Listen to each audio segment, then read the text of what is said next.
Hi friends, வணக்கம். மாங்காய் சாதம் எப்படி பண்ணுறது பார்க்கலாம். மாங்காய் தோல் சீவிட்டு இது நல்லா திருகி வச்சுருக்கேன். இதுக்கு தேவையானது கடுகு, காஞ்ச மிளகாய், வேர்க்கடலை, உளுத்தம்பருப்பு, கடலைப்பருப்பு, கருவேப்பிலை போட்டு தாளித்து நம்ம மாங்காய் சாதம் எப்படி பண்ணுறது பார்க்கலாம். வாங்க வீடியோக்குள்ளே போகலாம். ஒரு வானல் வச்சு அதில் எண்ணெய் விடுறோம், கடலெண்ணெய். எண்ணெய் காஞ்சிடுச்சு, இதெல்லாம் போடுறோம். நம்ம கடுகு, கடலைப்பருப்பு, வேர்க்கடலைலாம்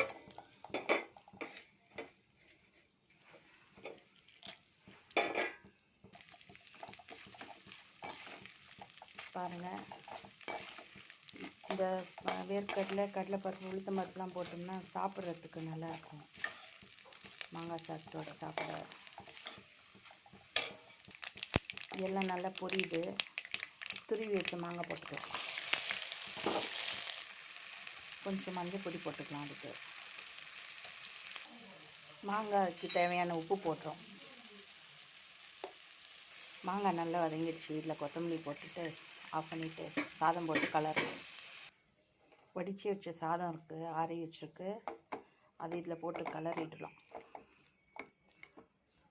கலரி கொஞ்சம் நேரம் ஒரு 5-10 நிமிஷம் ஊறிச்சின்னா நல்லாயிருக்கும் சாப்பிட்றதுக்கு. நம்மளோட மாங்காய் சாதம் ரெடி ஃப்ரெண்ட்ஸ். வாங்க சாப்பிடுவீங்க. நல்லாயிருக்கு. நம்மளை வீடியோவில் பிடிச்சிருந்தா, அம்னி கிச்சன் வீடியோ பிடிச்சிருந்தா உங்களுக்கு சப்ஸ்கிரைப் பண்ணுங்கள், ஷேர் பண்ணுங்கள், பெல் பட்டன் அமுத்துங்க. ஓகே, பாய். அடுத்த வீடியோவில் பார்க்கலாம்.